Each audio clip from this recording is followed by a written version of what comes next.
এবার নববর্ষ উপলক্ষে অর্থাৎ পয়লা বৈশাখ উপলক্ষে মিড ডে মিলে ফ্রাইড রাইস, মাংস, পায়েস, ফল প্রত্যেক স্কুলে নির্দেশিকা জারি করল শিক্ষা দপ্তর। আগামীকাল পয়লা বৈশাখ, নতুন বছরের প্রথম দিনে উৎসবের আনন্দে মেতে উঠবে সকলে। আর নববর্ষেই মিড ডে মিলের মেনুতে থাকছে বিরাট চমক, কোথাও ডিম আবার কোথাও কষা মাংস। সোমবার স্কুল পড়ুয়াদের কি খাওয়ানো হবে ইতিমধ্যেই সেই নতুন মেনুর কথা জানিয়েছে শিক্ষা দপ্তর। জানা গিয়েছে পড়ুয়াদের মাংস, ভাত, ফল এবং পায়েস খাওয়াতে নির্দেশ দেওয়া হয়েছে। নববর্ষের দিন রবিবার হওয়ায় স্কুল বন্ধ, তবে মন খারাপের কারণ নেই, কারণ সোমবার মিড ডে মিলে বিশেষ মেনুর ব্যবস্থা করতে সমস্ত স্কুলের প্রধান শিক্ষকদের নির্দেশ দিয়েছে রাজ্য সরকার।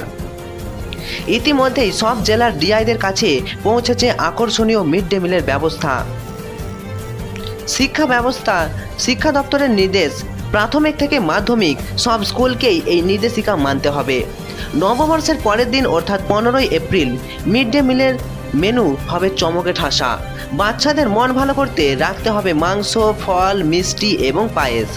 শুধু খাওয়ালেই হবে না, খাওয়ানোর পর প্রমাণস্বরূপ ভালো করে ছবি তুলে সেটা ওই দিন দুপুর 3টের মধ্যেই শিক্ষা দপ্তরে পাঠাতে হবে।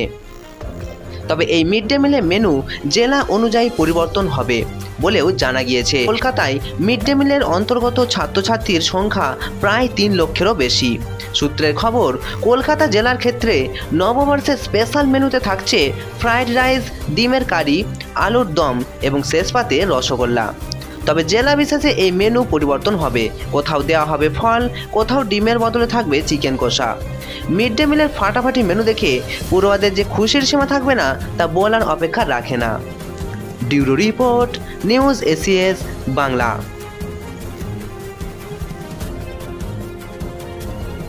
Subscribe now and press the bell icon. Never miss an update.